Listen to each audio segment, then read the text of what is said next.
Assalamu alaikum and good greetings. So today we'll be watching a video titled Muslim asks why Christians worship and pray to Jesus Christ, in bracket debate Sam Shamoun. So I believe this is a video where perhaps some Muslim ask why Christian worship and pray to Jesus, and Sam Shamoun will give the answer. So I'm interested to see what is the answer. Without further ado, let's watch. Why do Christians worship Jesus? Now, I know you don't believe that everything in the Gospels attributed to Jesus, Jesus actually said or did. That's okay. You're asking me as a Christian who believes. Why do I, a Christian, worship Jesus? Well, because the Gospels that I believe to be historically accurate have Jesus also saying, John 5:22-23, my brother William's going to help me. He's going to read. Okay, so he make the disclaimer there because he know that Muslims do not believe that the gospel is really can be attributed accurately to Jesus alayhi salam, right? But he just give from the perspective of Christian that believe in gospel, so the gospel basically would give the answer. So verses for me. For the Father judges no one, but has committed all judgment to the Son, that all should honor the Son just as they honor the Father. He who does not honor the Son does not honor the Father who sent him. Now I want to ask you a question. So okay, so let's see here. For the Father judged no one, but has committed all judgment to the Son. So the Father, the powerful one, I guess, from the sentence, have the power to judge people, but he choose perhaps not to judge, but have given the task of judgment to the Son. That all should honor the Son just as they honor the Father. So Christian, from the Christian perspective, who believe these verses, you should honor the Son like honoring the Father. Who do not honor the Son, do not honor the Father who sent him. So the Father that have sent the Son, so for those who do not honor the Son, do not honor the Father. So they should honor the Son just as they honor the Father. Okay, so meaning that from that perspective, the Son is the one that is sent by the Father, and this is the Father is the utmost authority, and we want to honor the Father, but the requirement there is we should also honor the Son, right? So because the Father is the one that give this command or the concept that if you do not honor the Son, you actually do not honor the Father. So the honor the Son comes from why Christians want to honor the Son, because to honor the Father, you have to honor the Son. That's how I understand it. Can a prophet who's a creature who fears Allah say, honor me the way you honor Allah? No, he can't. That's sure. Okay, but so the way he understands is as they honor the Father is implying the way, exactly how, right?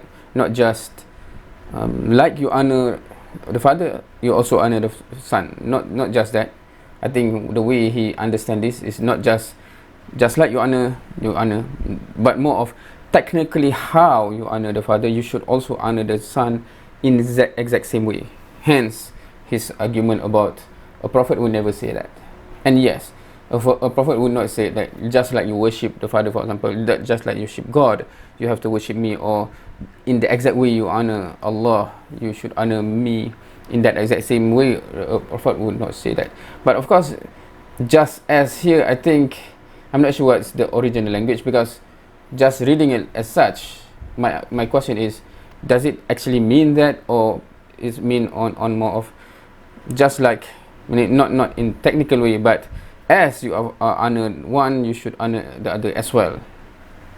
So Jesus just said the Father, his Father wants everyone to honor the Son just as they honor the Father. And if you don't honor the Son that way, you dishonor the Father. And if I were to... That way is inserted, right? Because it's understood from the beginning here, right?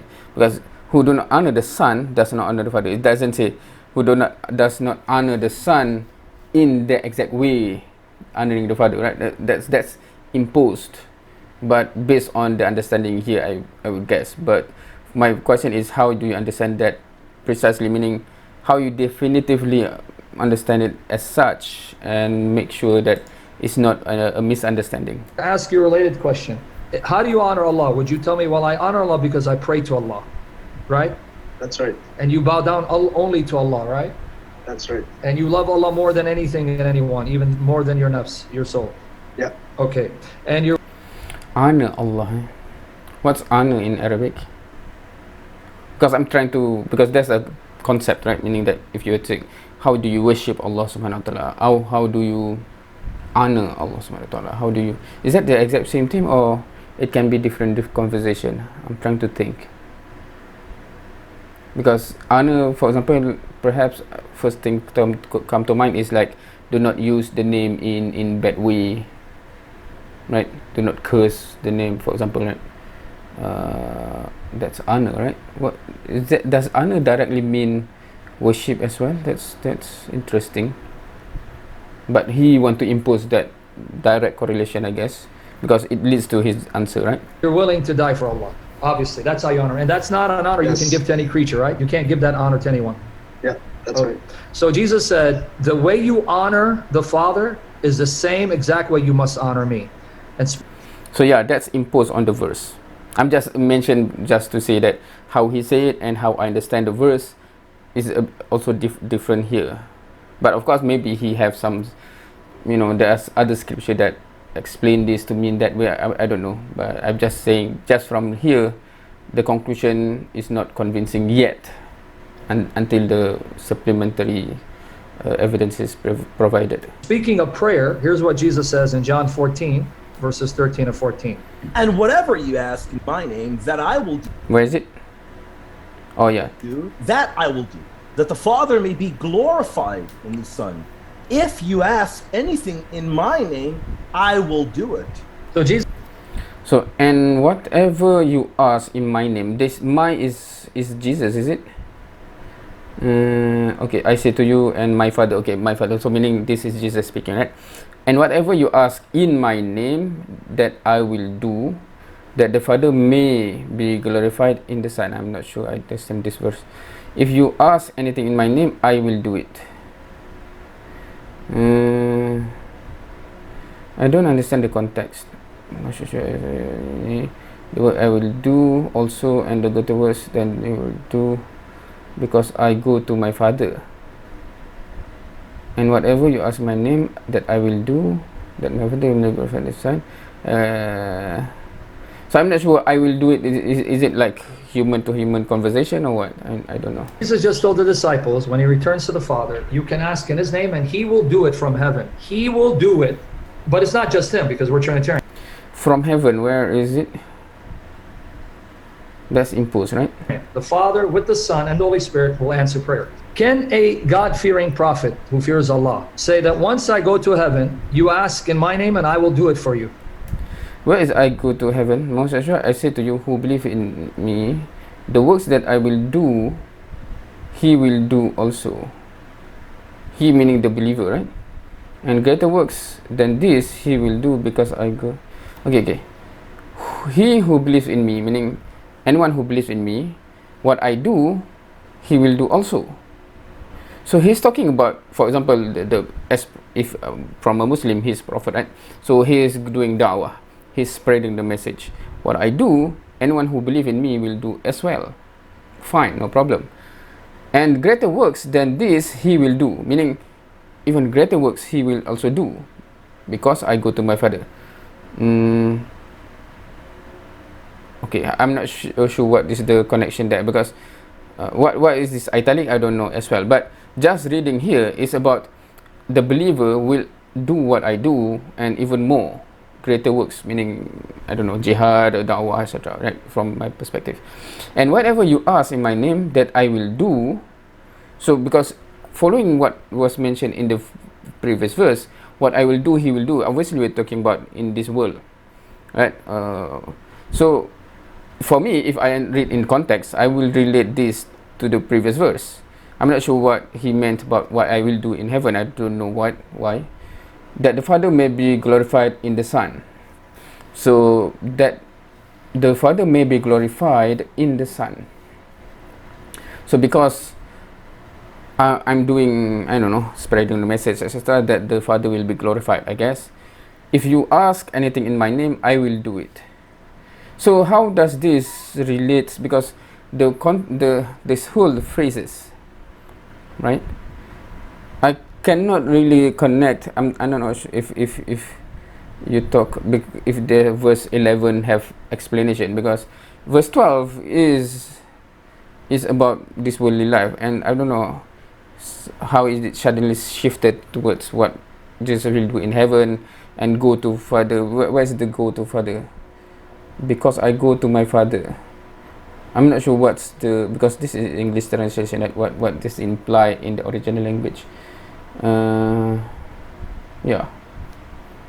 No, prophets don't answer prayers. But Jesus said he does. You just read it. Now you're going to say, well, the Bible's corrupt. I will not go about the Bible corrupt, but I'm not saying that how do we understand this as answering prayer. Just literally, I don't see it. Honestly speaking, I don't see it, because he didn't mention any of those words. It's what do here. If you read from here, it's because you cannot say that who believe in me, the work that I do, he will do, is talking about in heaven, right? Because then what will the believer do in heaven? Answering prayer as well?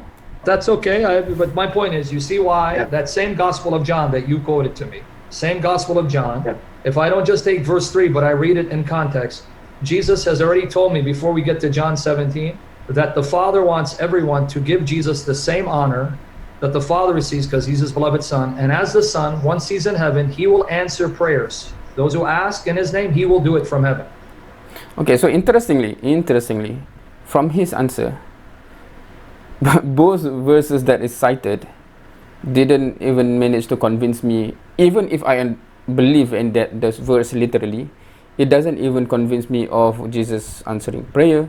Doesn't even convince that technically, you should worship God, Jesus, just like you worship the Father. Academically speaking, right?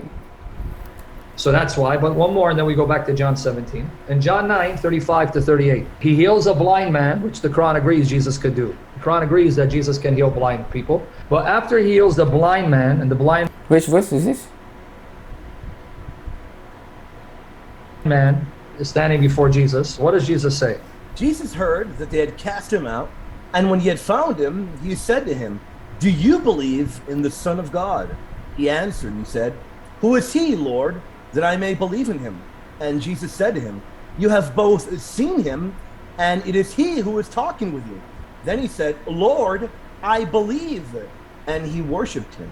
So here you go, a blind man healed worships Jesus, and Jesus doesn't rebuke him. Jesus says, when I return to the Father, you ask in my name, and I from heaven will answer your prayers on earth.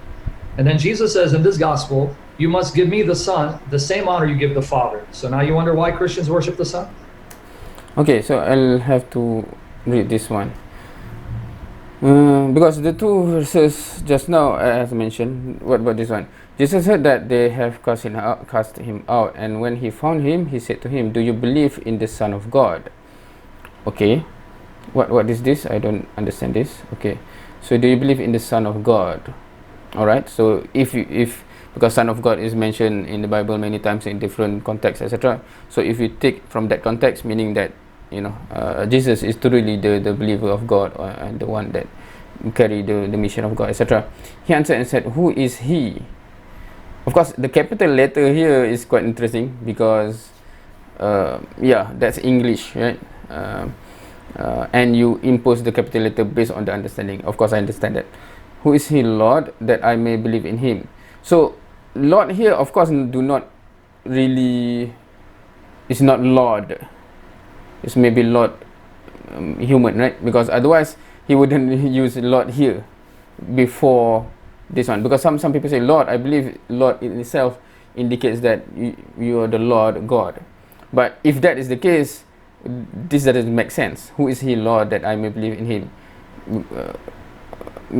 Because Lord is referring to Jesus from the beginning, from before any conversation of the conclusion that worshipping Jesus, right? So who is he, Lord, that I may believe in him? So believe in him here, if this in context that I stated just now, it doesn't really mean God yet. Meaning belief, for example, you say, do you have iman? Do you believe that I'm a messenger? For example, Ibrahim, Ismail, Musa, Isa, Muhammad sallallahu alaihi wasallam, they convey the message that people also have to believe on top of Allah, the only one that worthy of worship, them as the messenger, right? So you have believed in him, you have iman in him. So just I read here, it still can be understood in that context. And just say to him, you have both seen him. If you ignore the capital letter, you have seen him, and it is he who is talking to you. So from that perspective, I'm the messenger that I talk about, the Son of God. And say, Lord, I believe, and he worship him. Okay, so this is quite interesting, because I'm really interested to see what is the original word. I don't know if I have ever looked up this one, and but I remember some discussion about whether some of this translation is accurate to the original language. But yeah, I cannot comment much about that at this time, because I don't have the time to look it up.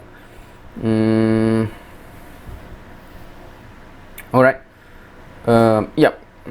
But of course, this is between the three set of verses, this is the closest, I would say, that can be linked to what Sam Shamoun want to justify in terms of Christian worshipping. If you take this part, I think this is the only part, because the rest, if this is an accurate translation, right? But the rest doesn't in itself, it's not clear cut. If you understand what I mean, it's not clear cut indicating you should do that. It from Christian perspective, I know, I understand from Christian perspective that already have that belief, then when you read it, you mirror that belief, right? Because it seems matching together. So I understand that. But if you display it to those who do not really have any belief to begin with, then you have to do more to justify how this support that, right? So that's just my position, academically speaking. Alright, so that's the end of the video. Interesting. What do you say? Is this the three verses that you would choose to answer a question from others as to why you worship Jesus?